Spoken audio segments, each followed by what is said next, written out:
The Seattle dawn claws at my bedroom window, a gray ache seeping through the blinds, heavy with the weight of a sky that's forgotten how to hope. I'm already awake, curled on the edge of our king-size bed, the sheets cold where Caleb should be. His side is empty, as it often is, off to his architecture firm before the city stirs, leaving behind only the ghost of his cedarwood cologne and a half-finished crossword on the nightstand. My fingers trace the chipped rim of my blue ceramic mug, the one I've clung to through every storm, its imperfection a quiet rebellion against the polished life I've tried to build. The Puget Sound churns outside, its waves whispering secrets I've spent years ignoring. I sip coffee that's already gone bitter, scrolling through my phone, when a video from my niece, Ellie, stops me cold. Glasses clink in a toast, laughter spills over the sleek deck of a yacht, and the caption stabs. Carver family voyage, tradition lives on. My breath catches, jagged and raw. The annual Carver family yacht trip. I've been invited exactly once, 4 years ago, when I dared suggest we anchor somewhere new. A suggestion that earned me polite smiles and a silent ban. I click through the post, each frame a fresh wound. There's my mother-in-law, Sylvia, her smile sharp as cut glass. Her husband, Richard, clutching sparkling water like a lifeline. My brother-in-law, Nathan, smirking beside his new girlfriend, Clara, a wellness influencer whose crystal necklaces glint like her ambition. Everyone but me. The Carver Coastal Legacy group chat, where Caleb added me years ago, is silent. No invites, no mentions, my name erased like a smudge on their pristine legacy. It's not new.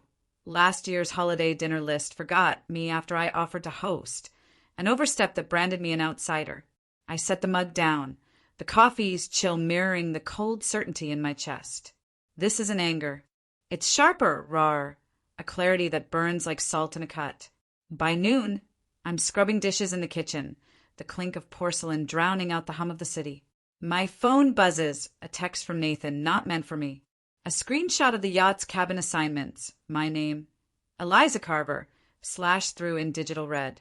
Next to it, confirmed for Clara, his girlfriend, who once mistook me for Caleb's paralegal at a brunch, her laugh tinkling as she apologized without meaning it. A voice note follows, Nathan's chuckle slicing through the air. No need to worry about Eliza this year. She'd just make it awkward. My hands freeze, soap dripping onto the counter. My jaw clenches so tight it aches, but my pulse stays steady, a drumbeat of resolve. At dinner, I test Caleb, my voice light over grilled chicken and roasted zucchini. Your family's planning the yacht trip, huh? He glances up from his phone, mid-email. Yeah, Nathan mentioned it. Why? I tilt my head, eyes steady. Am I on the list? His frown is quick, confused. Of course. Why wouldn't you be? I force a smile, thin as paper. Just checking. He nods, returns to his screen. He won't check. He never does. That night, I lie awake, the city's pulse thrumming through the walls.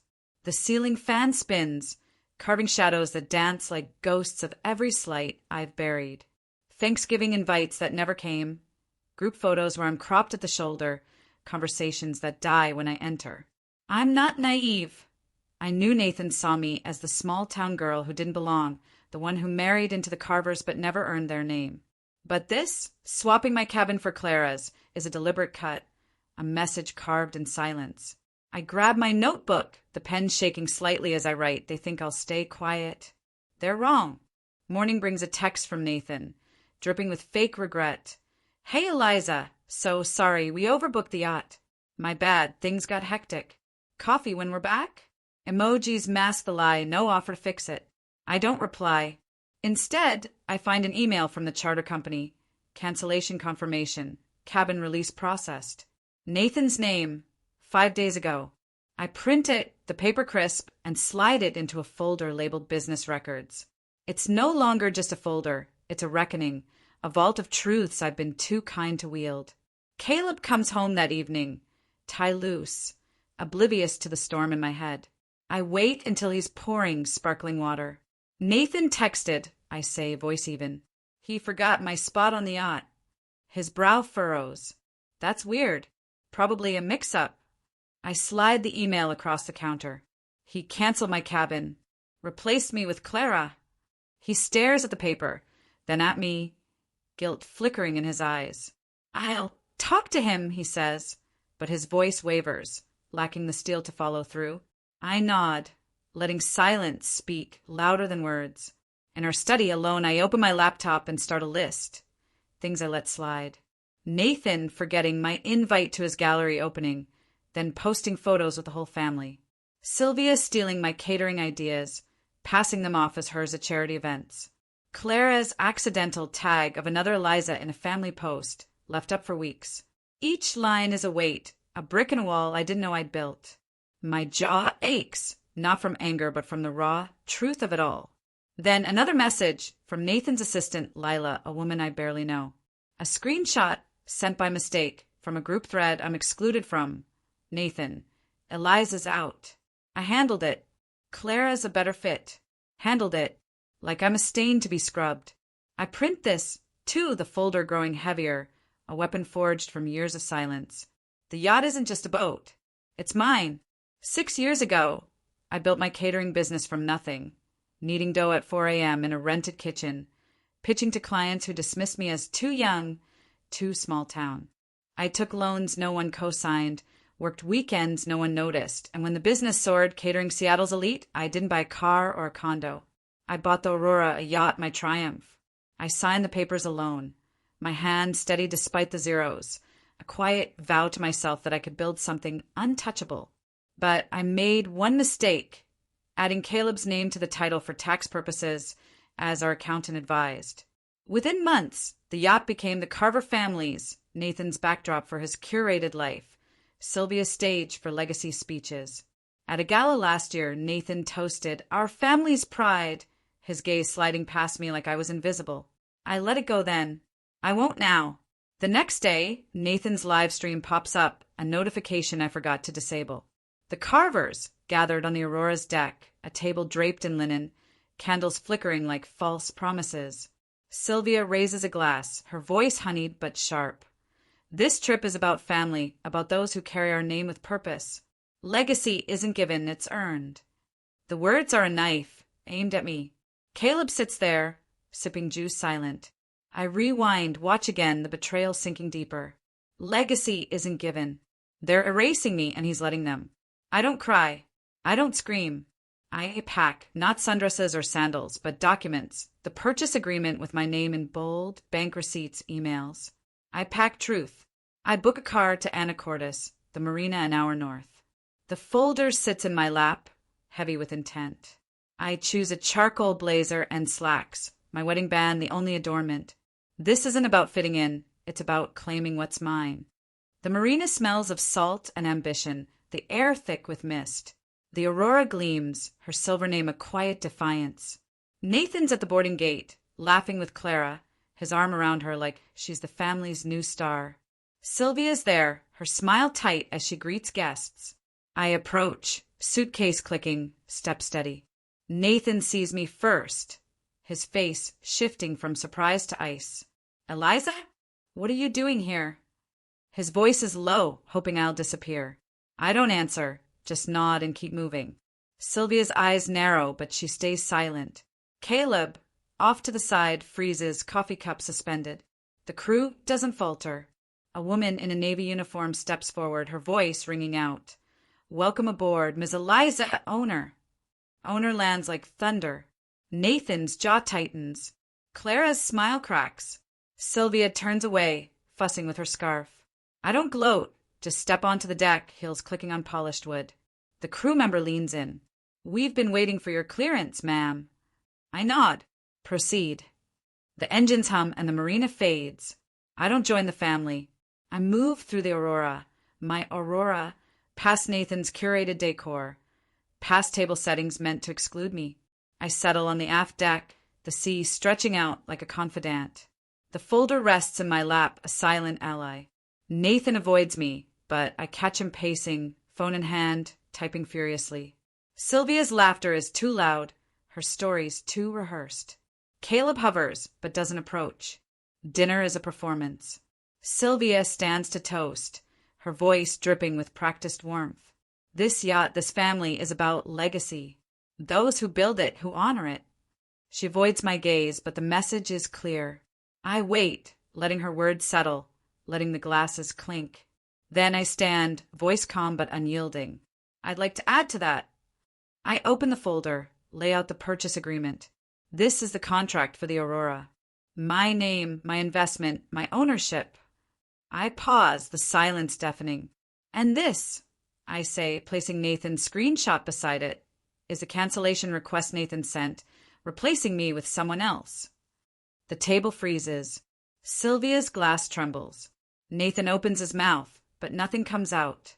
Caleb's eyes meet mine, wide with something like awe. I built this, I say, voice steady. Not your legacy, mine. I'm done letting you rewrite it. A cousin shifts. Clara stares at her plate. Sylvia tries to speak, but I cut her off. You don't get to erase me. Not anymore. I gather the papers and walk out, the waves louder than their silence. In my cabin, Caleb finds me. I didn't know it was this bad, he says, voice raw. I should have stopped it. I search his face for the man I married. You didn't stop it, I say, but you can start now. He nods, and for the first time I believe he might. The next morning, the yacht is quieter. Sylvia stays in her cabin. Nathan's girlfriend stops posting. Relatives offer small gestures, a nod, a murmured, I didn't realize. My friend Tara, a journalist, pulls me aside. I wrote about it, she says, showing me a draft. The woman they tried to erase. A story of ownership and truth. My name's in the byline. Keep it, I say. It's not revenge, it's clarity. By docking, the story's viral. Comments flood in. Strangers sharing their own battles for belonging. I feel their weight, but don't read them all. Back home, I unpack slowly, the folder a relic of a fight I didn't choose but won. Caleb sits with me one night, no distractions. I'm restructuring the title, he says. Your name, only yours.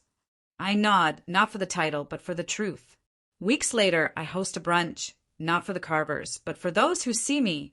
Tara, cousins who reached out, a neighbor who always asked about my business. The table is small, secondhand, refinished by my hands. We laugh, we eat, no speeches, just real talk. I find a note from my late father in an old journal. Build your own table, Eliza. I smile. I have. Extended narrative for emotional depth and raw impact. Expanded to 10,000 words. The morning after I find Ellie's post, I don't move from the bed for hours. The weight of being erased presses against my ribs. Not a sharp pain, but a dull, relentless ache. Like a bruise you didn't know you had until you pressed it. I replay every moment I've spent with the carvers, searching for the exact second I became invisible. Was it the first Christmas, when Sylvia handed me a generic gift card while gifting Nathan a custom watch? Or the family reunion where Clara, then just a friend, asked if I was helping with the catering while I stood in my own kitchen?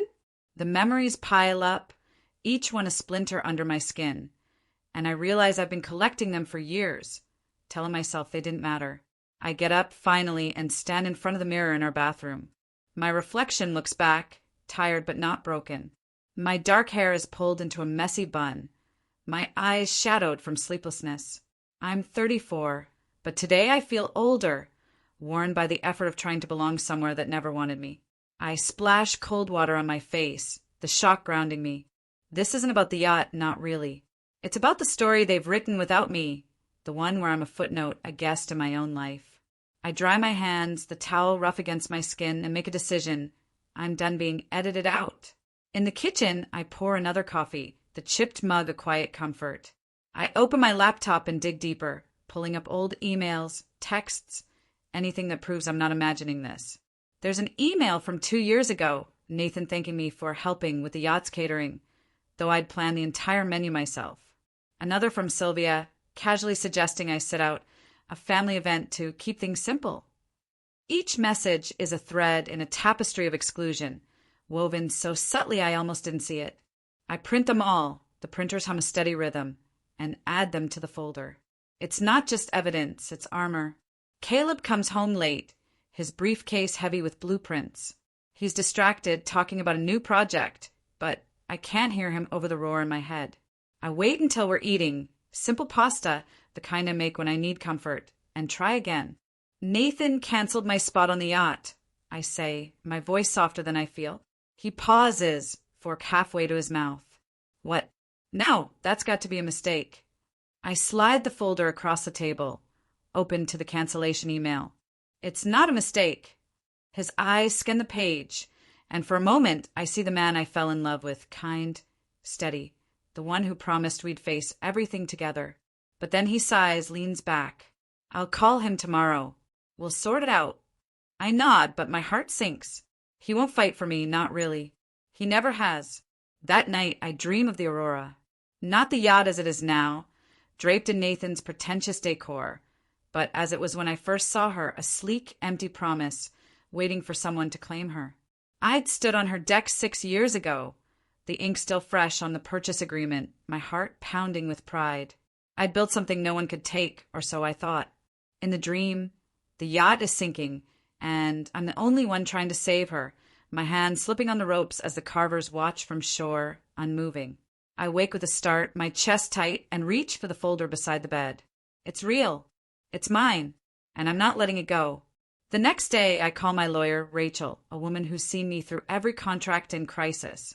I need the full ownership history of the Aurora, I say, my voice steady, and any communications about changes to the guest list. She doesn't ask why, just promises to deliver. By afternoon, I have a stack of documents, the original purchase agreement, my bank transfers, emails from the charter company confirming Nathan's cancellation. I add them to the folder. Each page a step toward reclaiming what's mine. I spend hours in the study, the folder open, my laptop glowing. I write more in my notebook, not just a list now, but a letter to myself, raw and unfiltered. You built this. You earned this. Don't let them make you small. The words pour out, messy and fierce, a map of every hurt I've carried. I write about the time Sylvia forgot my birthday, then posted about Claire's a week later. About Nathan's smirk when I suggested a new route for the yacht, as if my ideas were a joke. About Caleb's silence, always his silence, letting his family's narrative drown mine. The pages fill, and with each word I feel the weight lifting, the fog clearing. Another message arrives, this time from Ellie, my niece. She's 19, caught between loyalty to her family and a quiet rebellion I've always seen in her eyes. I didn't know they didn't invite you, she writes. I'm sorry. Attached is another screenshot from a group chat I'm not in. Sylvia telling Nathan to handle the guest list, to keep it streamlined. Streamlined. That's what I am to them. A complication to be smoothed over. I thank Ellie, my fingers trembling, not with anger but with gratitude. Someone sees me. It's enough to keep going. The yacht's significance grows heavier the more I think about it. It's not just a boat. It's my defiance, my proof that I could rise above the small-town girl they tried to define me as. I grew up in a coastal town an hour from Seattle, where the ocean was my first love, its rhythms teaching me resilience. My parents ran a diner, barely scraping by, and every dollar I earned waitressing went to college, then to my business. When I bought the Aurora, it wasn't just a purchase, it was a declaration. I'd made it against every odd, every doubt. Adding Caleb's name to the title felt like trust then, a way to build a future together. Now it feels like a betrayal I allowed. Nathan's live stream plays again the next day, unprompted, a notification I should have turned off. The carvers are on the Aurora's deck, the table set with crystal and linen, a stage for their curated legacy. Sylvia's toast is longer this time, her voice a velvet blade. We gather here to honor what matters, family, tradition, those who understand the weight of our name. The camera pans to Caleb, who looks down, his juice glass a shield. I pause the video, my heart pounding, not with hurt, but with fury. They're not just excluding me. They're rewriting me out of my own story. I pack with precision, each document a piece of my armor. The purchase agreement, bank receipts, Nathan's cancellation email, screenshots of their group chats. I add a photo, one I'd forgotten about. Me on the Aurora's deck the day I bought her, my smile wide, the sea endless behind me. I pack light otherwise, slacks, a blazer, no frills. This isn't a vacation. It's a reclamation. The car to Anacortes is quiet, the driver sensing my mood. The folder sits in my lap, its weight grounding me as the city fades into coastline. The marina is a world of wealth, Yachts lined up like polished trophies, the air sharp with salt and ambition. The Aurora stands out, her lines sleek, her name a quiet challenge. Nathan's at the gate, Clara on his arm, her laughter grating. Sylvia's nearby, her smile a mask as she greets guests. I approach, suitcase clicking, my heart a steady drum. Nathan sees me, his face hardening. Eliza? What are you doing here? His voice is low, almost a hiss. I don't answer, just keep walking. Sylvia's eyes narrow to slits. Caleb! Off to the side, freezes, his coffee cup trembling.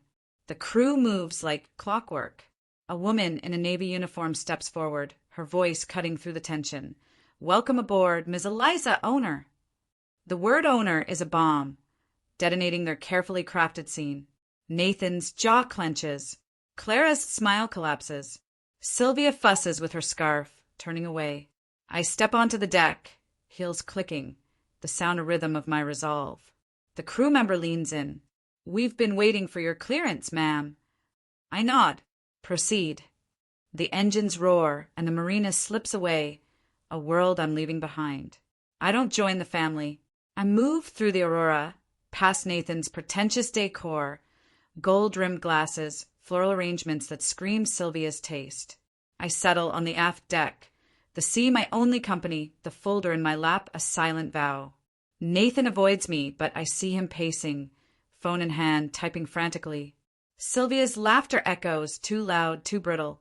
Caleb hovers, his eyes searching for an opening I'm not ready to give. Dinner is a theater of pretense. Sylvia stands, glass raised, her voice a practiced melody. This yacht, this family is about legacy. Those who honor it, who build it. Her words are a pointed exclusion, her gaze sliding past me. I wait, letting the clinking glasses fade, then stand, my voice a quiet storm. I'd like to add to that. I open the folder, lay out the purchase agreement. This is the contract for the Aurora. My name, my investment, my ownership. I pause, the silence await. And this, I say, placing Nathan's screenshot beside it, is the cancellation request Nathan sent, replacing me with someone else. The table is a graveyard. Sylvia's glass shakes. Nathan's mouth opens, but no sound escapes. Caleb's eyes meet mine, not with anger, but with something raw, like he's seeing me for the first time. I built this, I say, my voice a blade. Not your legacy, mine. I'm done letting you erase me. A cousin fidgets. Clara stares at her plate. Sylvia tries to speak, but I cut her off. You don't get to rewrite my story. I gather the papers and walk out, the waves louder than their silence. In my cabin, Caleb finds me, his face etched with regret. I didn't know it was this bad, he says, voice breaking. I should have stopped it. I look at him, searching for the man I loved. You didn't stop it, I say, my voice soft but unyielding. But you can start now. He nods, and for the first time, I see a spark of resolve in him. The next morning, the yacht is a ghost ship. Sylvia stays in her cabin, her absence louder than her presence. Nathan's girlfriend stops posting. Relatives offer small gestures, a nod, a murmured, I didn't realize. Tara, my journalist friend, pulls me aside. I wrote about it, she says, showing me a draft. The woman they tried to erase. A story of ownership and truth. My name's in the byline, bold and unapologetic. Keep it, I say. It's not revenge. It's my truth, raw and unfiltered. By docking, the story's viral, comments flooding in from strangers who know what it's like to be sidelined, to fight for their place. I feel their weight, their stories weaving with mine. Back home, I unpack slowly, the folder relic of a battle I didn't choose but won. Caleb sits with me one night, no phone, no distractions. I'm restructuring the title, he says. Your name, only yours. I nod, not for the title, but for the truth I've claimed. Weeks later, I host a brunch, not for the carvers, but for those who see me. Tara, cousins who reached out, a neighbor who always asked about my business. The table is small, secondhand, refinished by my hands. We laugh, we eat, no speeches, just real connection. I find a note from my father in an old journal. Build your own table, Eliza. I smile. I have. The days after the yacht trip are a quiet reckoning. I walk through our loft. The Puget Sound a constant presence outside, its waves a mirror to the turmoil I've carried. I find myself pausing at the chipped mug, running my finger along its flaw. It's not just a mug. It's a reminder of every imperfection I've embraced, every battle I've fought to be seen. I think of my parents, their diner a humble anchor in a town that never dreamed big. They taught me to work, to persist, to build something from nothing. The Aurora was my something, and I let the carvers claim it. That realization burns raw and unrelenting, but it also fuels me. I sit at the dining table, the folder open, its contents spilling across the wood like a map of my resilience. I add more to my notebook, pages of raw emotion, anger at Nathan's smugness, hurt at Caleb's silence, grief for the years I spent trying to fit into a family that never wanted me. I write about the first time I met Sylvia, her handshake cold, her smile a warning. About Nathan's gallery opening, where I stood alone by the bar, watching the carvers laugh in a circle I wasn't invited to join. About Clara's casual cruelty, her mistakes that were anything but. Each word is a release, a shedding of the silence I've carried too long. Caleb notices the change in me. He's quieter now, his usual confidence dimmed. One evening, as we sit on the balcony, the city lights flickering below, he speaks. "I failed you," he says, his voice barely above a whisper. "I saw the way they treated you, and I told myself it wasn't my fight." I look at him, the man I've loved through every storm, and feel a pang of loss, not for him, but for the version of us I thought we were. "It was always your fight," I say, "because it was ours." He nods, tears in his eyes, and for the first time, I see him grapple with the weight of his complicity. The folder grows, not just with documents, but with memories I've suppressed. A birthday card from Sylvia, signed only with her name, no warmth. A voicemail from Nathan, reminding me I wasn't needed at a family meeting. A photo from our wedding, where the carvers stood apart, their smiles forced. I print them all, not to dwell, but to understand. This isn't just about the yacht. It's about every moment I let them make me small, every time I smiled through the hurt, every silence I filled with excuses. Ellie texts again, her words tentative but sincere. "I told Mom I think what they did was wrong." She didn't say much, but I know she heard me. I reply, thanking her, and feel a spark of hope. Ellie's young, but she sees what the others refuse to. I think of my own youth, the girl who served coffee at my parents' diner, dreaming of a life bigger than the small-town horizon. That girl is still in me, and she's done apologizing. The viral story brings more than comments. It brings voices. Women email me, sharing their own stories of being erased, of fighting for their place in families, workplaces, lives that try to push them out. One writes about her in-laws excluding her from a will, another about a sister who took credit for her work. Their words are raw, their pain a mirror to mine, and I realize I'm not alone. I respond to a few, my fingers trembling with the weight of connection. This isn't just my story, it's ours. I meet Rachel, my lawyer, at a cafe near the marina. She hands me a new document, a revised ownership contract for the Aurora, my name alone in bold. "You're airtight," she says, her smile fierce. "They can't touch this." I thank her, the paper a talisman in my hands. Back home, I show it to Caleb. He doesn't flinch, just nods. "It's yours," he says. "It always was." I don't need his permission, but I need his acknowledgement, and for now, it's enough. The brunch I host is a turning point. The table is small, but it's mine, every scratch and stain a testament to my resilience. Tara brings her sharp wit, Ellie her quiet courage, my neighbor Maria her warm stories of her own family struggles. We eat eggs and toast, sip coffee, laugh over nothing and everything. There's no performance, no hierarchy, just people who see me. Caleb's there, too, quieter than usual, but present in a way he hasn't been before. When he pours my coffee, his hand lingers on mine, a silent promise to do better. I find my father's note again, tucked in a journal I haven't opened in years. "Build your own table, Eliza." I trace his handwriting, the blocky letters a lifeline to the girl I was, the woman I've become. The carvers may never apologize, may never see me, but I don't need them to. I've built my table, and it's stronger than their legacy ever will be. The Aurora sails again, this time with my guests, friends, allies, people who choose me. The sea is calm, the sky clear, and as I stand on the deck, the wind in my hair, I feel whole. Nathan's name is nowhere on the guest list. Sylvia's legacy speeches are just echoes now, drowned out by the waves. Caleb stands beside me, his hand brushing mine, and I know we're not fixed, not yet, but we're trying. That's enough for now. I look out at the horizon, the water endless and unyielding, and I smile. This is my story, my truth, my triumph, and no one can erase it. Have you ever been pushed out of a place you thought you belonged? Stayed silent when you should have spoken? Drop a 1 in the comments if this hit home. Share your story. What part resonated most? If this didn't connect, tell me why. Your voice matters. Hit subscribe for more stories that cut deep, and let's keep this conversation going.